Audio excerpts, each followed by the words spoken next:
Welcome to episode 1 of Beef Brothers. This video will be on YouTube and in podcast format on your listening app of choice. Let's say g'day to the duo collectively known as the iconic Beef Brothers. We've got 1989 NBA champion and 18-year veteran Rick Mahorn and 1982 all-rookie first-teamer and a two-time NBA All-Star Jeff Ruland. How are we this evening, gentlemen? Great to be here. I'm glad to be here, but you could have left Jeff out of this doggone show. He insisted on being here. See what a big bully you are on this video. You Oh, realize. shut up. Just shut up. All right, guys. My name is Adam. If my accent didn't already give it away, I live in Australia. I've followed the NBA since 1989 when I was 13 years old. I host an NBA podcast called In All Airness. It's devoted to the history of basketball, particularly the 1980s and 1990s, but we'll get into all kinds of topics. Just for the benefit of our viewers and listeners today, episodes will begin with a discussion of today's NBA. We'll cover some of the latest news and hear Rick's and Jeff's opinions, and then we'll turn back the clock as they reminisce about some of their experiences in life in basketball back in their playing days. I hope to ask them today about the first time they met. We'll examine the origins of their nicknames, and if we have time at the end, I might even give them a quick quiz on some Australian slang, see how they go with knowing which words or phrases I'm talking about. The season commenced on October 18. As we record this, it's the evening of the 24th of October in the US, and there's 8 games on the schedule tonight. 4 teams are undefeated. We've got Milwaukee that are 2-0, and then we have Boston, Utah, and Portland, who are each 3-0. I'll throw it out to both of you. Which teams have impressed the most in the opening week of the season? I'll defer to Mr. Mahorn since he's the NBA analyst for the Pistons. Well, it's not surprising that Boston has gotten off to such a great lead. They got some unfinished business to do. They were looking to try to win a championship. And even though they had the Ime Udoka situation, they still focused in on what's going on, what they need to do. They went on the road, won down in Orlando, really huge game. And I'll tell you, they're just playing, lights out basketball right now. But the surprising team to me is the Utah Jazz. I mean, they got rid of everybody. Danny Ainge went wholesale. And all of a sudden, it's like, Utah's 3-0? I thought they were tanking. And that's when you start looking around, Jeff and Adam, you're going like, are they tanking? Because Portland being undefeated doesn't, no Dame Lillard last year, but now that you come back, he's fully healthy, and the additions that they have, and Jeremy Grant, signing Simons to a long-term extending him. That team is competing. It's all about competing to me. And when you look at I look around the league, it's a lot of parity. But what's my disappointing team is that hat that you got on there, Adam. Them Sixers, ooh, they smell like some poo.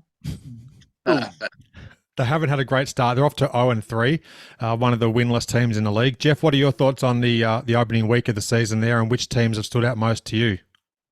He hit it right on the head with Utah. I'm flabbergasted. I'm looking forward to seeing them play now. They just, they're coming out and they don't care. And it's funny to see. I like the Hornets. I like the Bulls if they could ever get all the pieces healthy. I mean, there's someone to watch, and a big fan of Cleveland, believe it or not, even though it's a Bickerstaff. Coach for the Wizards, the Bullets back in the day with us. What's funny with that, when you said that, the connections that we have with Wes Unseld Jr. and also Bickerstaff in Cleveland, father coached and coached us, and then Wes Unseld's like my dad. So basically my little brother's coaching the Washington Wizards, which I'm excited for. They started out, lost to Cleveland, to me, that's kind of like the sibling game. You see two guys that grew up around the Bullets, and you go, okay, Bernie Bickerstaff and you got, Wes Unseld, both guys that's been around the league so long. But, it's fun when you see the namesakes keep going. But, that's just exciting because we get ready to play the Wizards tomorrow night. So I'm looking forward to it. For me, Kuzma got to be the key. He's got to be more consistent. They win a couple games, he plays well. They lose a game, he doesn't play well. The big kid off the bench got to be in the starting lineup. Yeah, at some point. Yeah, the kid from Japan. I don't want to mutilate his name. The winless teams thus far. We mentioned the Sixers, who I'm rocking their hat, which is to the displeasure of both of you. Now, it's not that it's disappointing, but then again, it is disappointing because you have a former MVP. You have Joel Embiid, who is always talking like they cheated him from last year being MVP. My thing is when I look at Philadelphia and also LA, when you look at those two teams, they got all the star power. And sometimes you don't need to have star power in order to be a good team. I.e., example is the Utah Jazz. It ain't like they got Donovan Mitchell there, Rudy Gobert anymore. And Bojan Bogdanovic, but they just got guys that like to hoop. And that's what to me sometimes I think the NBA is missing, because when you look at it, it's right now these young men and they come in 18, 19 years old, and it's impressing to them to get the money, they get the bag, and then it's like, okay, I got the bag. What else do you want to do? So I know we'll get in further with that, but when I look at the disappointing with the Lakers and also the Sixers, it's like you got LeBron James, and shoot, I'm not even thinking Brooklyn is all that hot either. They got all these guys, but then you got Milwaukee, and you got these guys that's coming in with some bad attitudes, and they ready to win some games. Sixers need a bench. The kid from Utah, I think, is going to be an all-star. You know who I'm talking about? He had a great world championship. Starts with an M, Marcus. Why do you say that? Why are you right next door to me anyway, since you're telling everybody you're in Australia? You're right next door to me, so you look at it. But, Jeff, sometimes when I'm looking at these games and, watched our game the other night against the Pacers, the Pistons and the Pacers game, you get two teams that are very young. And when I look at the young teams, you go, okay, it's going to be a lot of competitiveness. But then you go down to Orlando, and I saw Paolo. Man, Paolo reminds me of Grant Hill supersized. He can handle the ball. He can. Right? Oh yeah. Listen. I was like, whoa. But then I'm watching the Pacers, and then one game they had 15 blocks against us. I mean, against the Pistons, and I'm like, you don't even have Miles Turner out there, but they blocking shots. They're having fun. They're running up and down the court. So having young guys on your team, you hope they develop quickly and respond. But this Halliburton kid. Yeah, the kid I was talking about is the kid Markkanen. Markkanen? Lauri Markkanen. Markkanen. Yeah. Come on, Markkanen. Well, come on. I don't want to disrespect anybody with my pronunciation. Long Island. Well, no, but Markkanen. I can just get Mahorn out. Oh, I can barely get Ruland out, but is that a real name sometimes? Ruland. Anyway, I look at Lauri Markkanen, and when he was with Cleveland had that giant size front line. It was him, Mobley, and Jared Allen. I was like, whoa, they're really big and long. But Markkanen has always been a good player. He just couldn't stay healthy. And that's the big key for him. He's got to stay healthy. He can play, but it's just the fact that finding the right time. He done been traded 3 times. When you look at most of the European players, a lot of them are fundamentally sound. And the reason why they're fundamentally sound, and I know people are going to say, no, they start, and I played overseas, and Jeff, you played overseas. They have juniors. They got these kids. They're not playing AAU per se. They're scrimmaging against that team, and they play club basketball. And Kobe Bryant, the late, great Kobe Bryant said, a lot of European players are fundamentally sound. Not athletic. Let's call it what it is, really. It's really their job after the 6th grade. It's really, most of them get hired by clubs, or their families are hired by clubs. And yeah, hell yeah. That's listen, I'm very proud of the fact I went back and got my degree, but I'm still wondering what exactly it's going to do for me. Yeah, but you got to have that degree, Jeff, because sometimes You want to be in a situation, and they'll say to you, "Well, you didn't finish college, or you didn't get your degree," and then you go get your degree. Now, what the hell they gonna say? What the fuck they gonna say now? You got it. So apparently, you don't want to give me the job. Yeah, I've been down that road too. Mm-hmm. Just to continue on the theme of the winless teams, we mentioned Philadelphia and the Lakers briefly. There's also Orlando, Oklahoma City, Sacramento, and Houston have all started 0-3 as well. Trivia: name the 4 teams that don't have an S in their name. Utah Jazz. That's one. That don't have an S. Are you asking me? Orlando. Yeah, there you go. Good. Orlando Magic, Utah Jazz.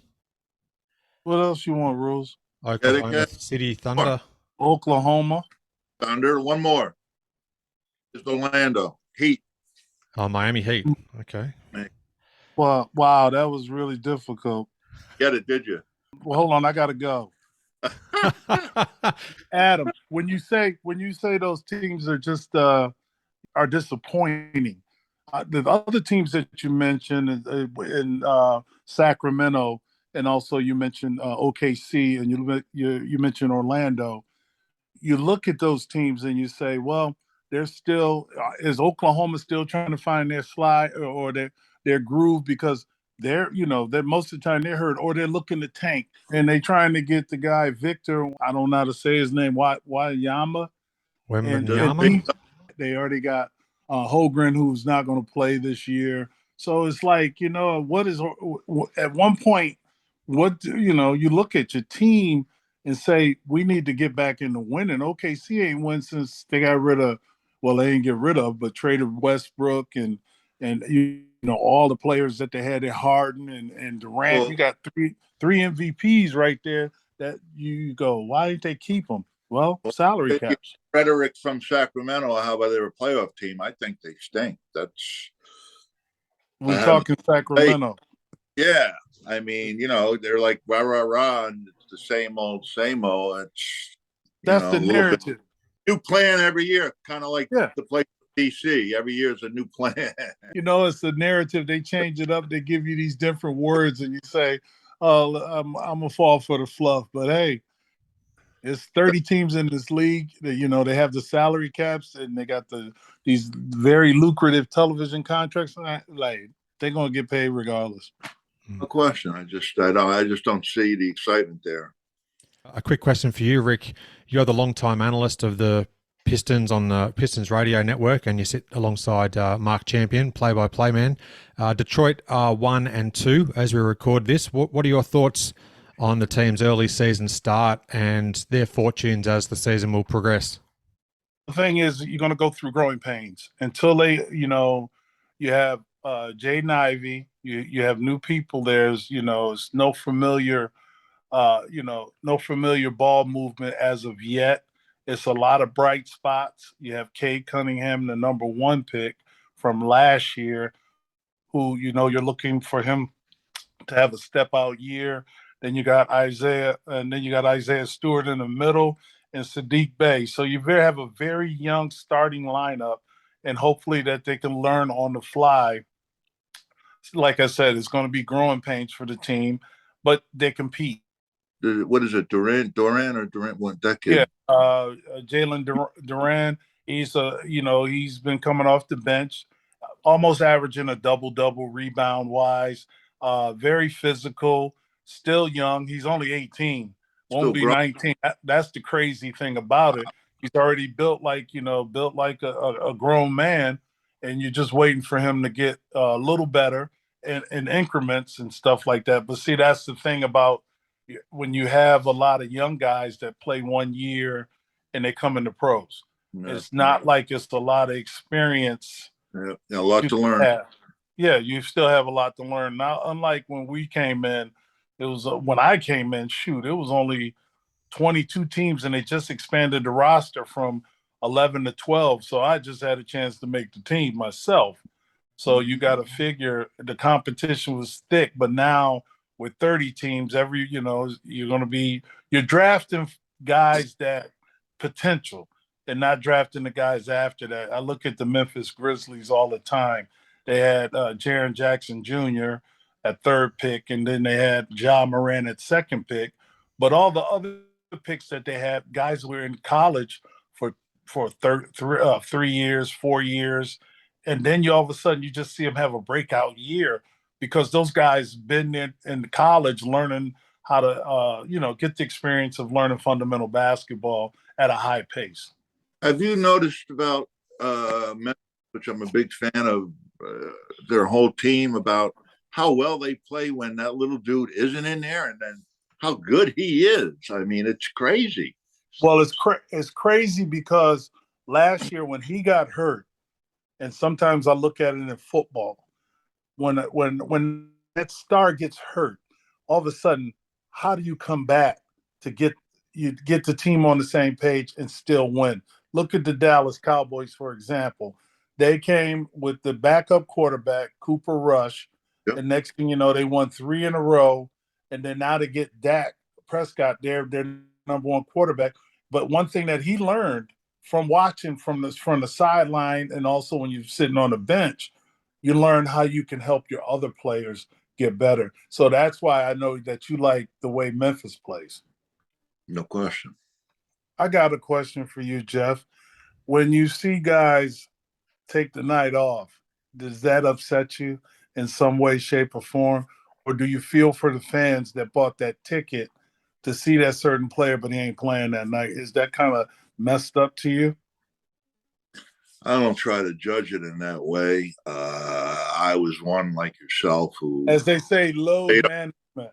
I play on broken ankles and shit like that. And now, I'm healthy for the first time in 25 years. So, I wish people would have told me, hey, maybe you shouldn't play today. And, but, different time now. And it's a different era, sure. Mm-hmm. You pay for a ticket, you deserve to see the best.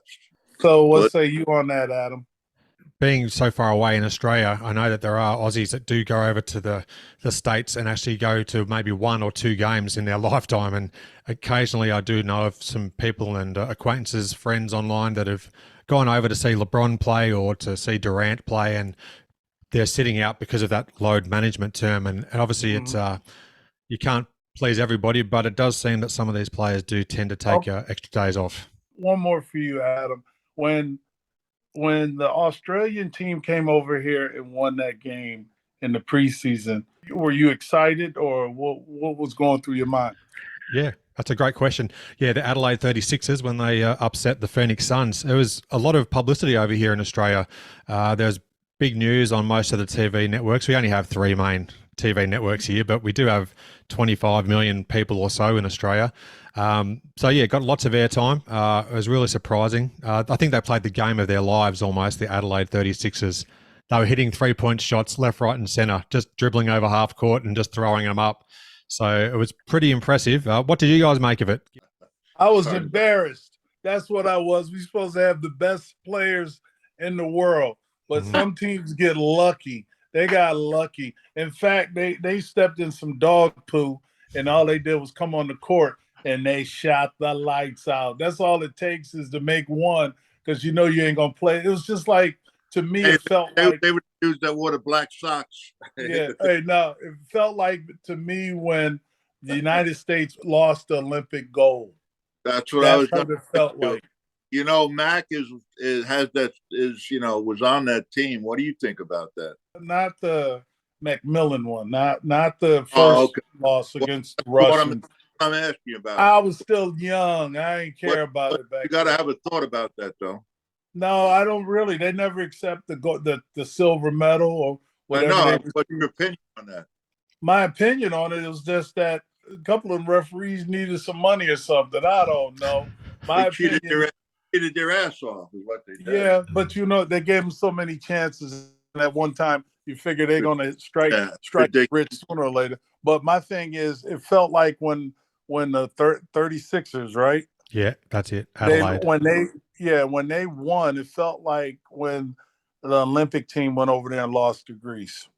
It felt like, okay, we're supposed to have the best players in the world, but just seems like it's going to be that one anomaly where this, team's going to hit some threes and the next thing, but also you take teams lightly. When you take teams lightly in this league, saying, "Oh, you're looking at, oh, we just playing them, or we ain't gonna prepare, mentally," instead of taking them and choking them really quick and taking care of your business early. And you knew that, Jeff, when we played. It's like you want to establish yourself. It ain't gonna be no easy night. You could be embarrassed. Yeah, it's a big surprise. Obviously, it was only a preseason game, but it was big news here in Australia. But you're right, Rick.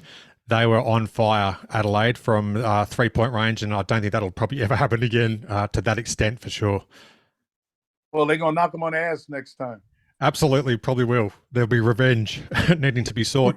Just quickly before we start delving into your history for maybe 10 or so minutes in your playing days, guys, the league leaders through the 23rd of October, we've got Jason Tatum, who's leading the league at almost 35 points per game. Rudy Gobert, the newly acquired Minnesota Timberwolf, 18 rebounds per game. And Trae Young of Atlanta is leading the league in assists at almost 12 per game as well. Anything you'd like to add before we just quickly talk about some old school basketball? Well, I'm looking at teams trying to jockey for position. Some teams, come in with a goal. Some teams come in with a semi-goal, but may hit luck. Is it where I look at Boston, and I said it previous in the show, they're coming back, with a vengeance. They want to get back to where they were and try to win that chip and keep the best record in the league. So you really have to go through them. I just look at the way as the league, you don't want to bury yourself a hole like Philadelphia and also the Lakers, because now you're fighting uphill every time you come on the court, and your mental edge is not there. But when you talk about guys leading the league and scoring, that fluctuates, to me.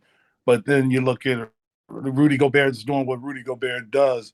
But then when I look at that, ain't win a championship or get to the finals. It's the playoffs that count more so than the regular season.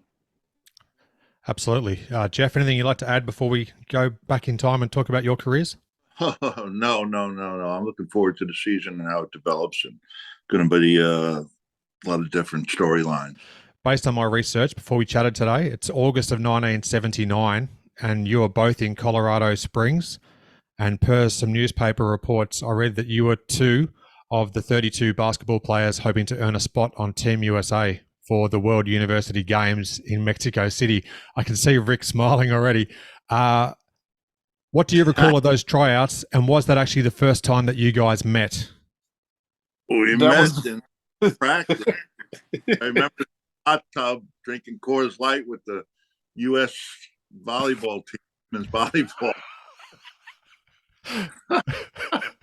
I was the only small school there. I was the only Hampton Institute.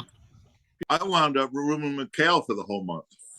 Well, that's after they cut me, because Bobby Knight looked at the roster and said, Hampton Institute, what the hell is that? And it was like I was I was rebounding my butt off in there. It was some Division II guy that was the head coach. But I remember Ken Anderson? Yes. Training camp, I played really well, but for some reason, all of a sudden, I don't know, was the altitude or something? My Achilles were starting to bother me, and they were actually going to cut me if I didn't practice the one day. Wanted to practice, and we won the gold. Matter of fact, I gave that medal to Jim Valvano, and I'm actually just spoke to Pam. If she still has it and doesn't want it, I'd like to get it back. Oh boy! Now you want your stuff no, back? I guess my grandmother, your grandmother. Oh, I want to rub. You want me to rub you? Fortunately, I got a City All-Star ring, which I would trade in a heartbeat. Yeah. Oh, you want your look? Can I get my medal, please? That's 100 years ago. Well, I wish I could elbow you through the screen. I really do. Yeah. That's it. Bring back some of the Beef Brothers. Adam, our friendship, it goes back to, we both were out there.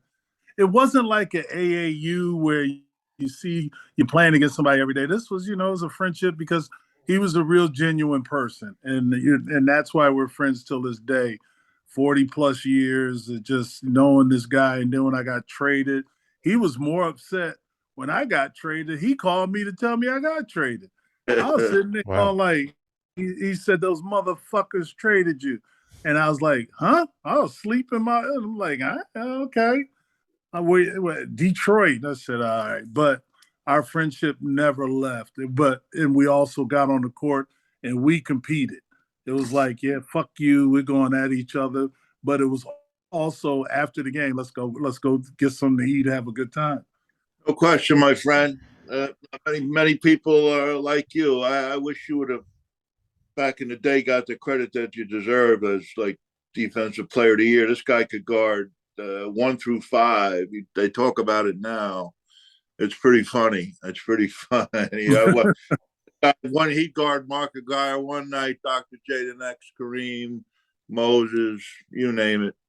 Thank you, sir.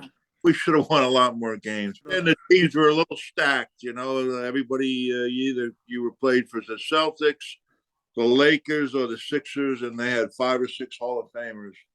And the 2 dudes with the shirts. The referees were also part of that, weren't they? 7 against 5 every night.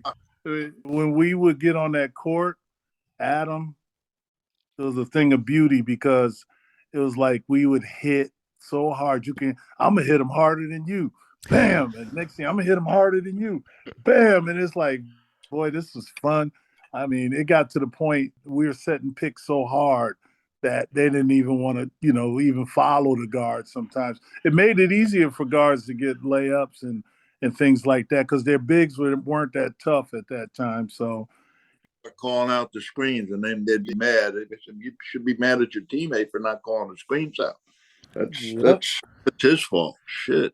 I look forward to delving into your basketball history and talking a lot more about the Washington Bullets and your years in the 1980s together. I believe that the Beef Brothers nickname was actually given to you by Cedric Maxwell during the 1982 playoffs. He might have dubbed you that after one of the playoff games. Does that sound right? Or who actually originated that nickname? We had a couple of nicknames. McNasty, McFilthy. That was the first one, Johnny Most. And he would tell Ruland, I'll let Ruland tell you that story. With Johnny Most. Brothers, there was a guy with the beef sign in the thing. He had like a USDA beef thing, and it said Beef Brothers. That's when I first saw it, but I don't remember. Cedric, I don't know. He's not sharp enough to do Beef Brothers. And don't talk about my man Brad. Brad's still cool. Johnny Most story is my mom used to listen, like Rick's mom. My mom was on Long Island. She listened to the game on the car radio until I could get her a satellite dish. And she's like, I understand the whole Homer thing. She goes, that guy, Johnny Most, it's a little fucking too much with the homing and shit. I said, all right, Ma, I got you. So we're warming up, and I see him sitting over there. I'm not in his normal seat. And I go, hey, Johnny, I got a message for you. My mother thinks you really suck. Start the game. Johnny's like, Mrs. Ruland, her name was Swanson at that time, but said, Mrs. Ruland, if you're listening, please turn your radio off. Every time we played, it was funny as hell. But he was like, oh my gosh, that's so dirty. McFilthy and McNasty. They spit him out. He hit him with a baseball bat. That Mahorn, they need to go to jail. Small while you're jumping in the air and stamping on your feet. Yeah, but that was up to about 140 degrees, and the roaches and the rats are running around there playing cards. That fucking dead spots on the floor. That place was a shithole. They had 3 showers. One worked. One squirted out little sprinkles of water, and Boston. And then and I know we'll be talking more about it, but when I played with the Pistons, we would come in there because we were getting better. They would do things to try to disrupt you mentally. I guess it was mental warfare. It was like they would break a window when it was like 20 degrees outside, but the shreds of glass were never inside, they were outside. So they were breaking the window inside in order for it to get cold. And we sitting there going like, that's some backwards ass shit. It's so petty for me. It would fuel me. That's why I never had a bad game in that fucking dump. I was so pissed off about the heat or the showers or the shit treatment. You got to admire guys. He played it tilt. Yeah, they really love that. The fans really, they would call your hotel room hours of the night. You just have to put the block your, do not disturb in your hotel room, How pull about you? fire alarms. They were bad. Their fans were just bad. And the people are inviting me home for dinner. The people were great. Boston fans, most of them. Well, I'm white, so who knows? Yeah, I'm gonna leave that one alone. Boston does have a reputation, unfortunately, for better or worse. Just in relation to the arenas, you mentioned Boston Garden there, probably not one of your favourite venues, but what were some of the favourite places that you enjoyed playing in during your careers? For me, I used to love that teams would boo me and my home team would cheer me. Back then, out of the 22 teams, 21 of them would boo me, and I would love it because if I was on their team, they would be cheering for me. So that was my psychological warfare for them. So the more they booed, the more that encouraged me. I knew they loved me. So my favorite was probably going to Boston because I get a chance to see my family. And what about you, Jeff? First and foremost was the reason I went to Iona was to Madison Square Garden. The second was San Antonio. I remember in the old, wherever the hell they played, the Atmosphere. Alamo, whatever. Alamo Dome? No, it wasn't the Alamo Dome. It was the Hemisphere. Oh, Hemisphere Arena, yeah. The lady looked like my mom, and she cussed me out. She called me every fucking name in the book. I just couldn't stop laughing. San Antonio, a fun place. The baseline bums. Yeah, there was. I looked up. I looked like Anita. I'm like, Anita. She's like, you motherfucker. Well, you know what? You gotta love fans because whenever I hear Philadelphia, like they're booing the Joel Embiid and Harden and all them, the fans there, they just want to win. They don't give a damn. They don't give a fuck. Yeah. They want you to put out. They want you because you're getting paid an exorbitant amount of money. If you ain't running in the stands and going after loose balls or doing what you need to do. One thing about Philadelphia fans, I've seen them fight Santa Claus. I don't give it. Hey, no, man. Whenever I felt so bad because I couldn't play for them when I was hurt, but I was watching my first year there. They beat the shit out of the Redskin guy. They put him in the hospital. They stomped him, man. Hey, they call it the city of love, the brotherly love. I was like, yeah, they're going to give a brother some love if they come in there with some bullshit.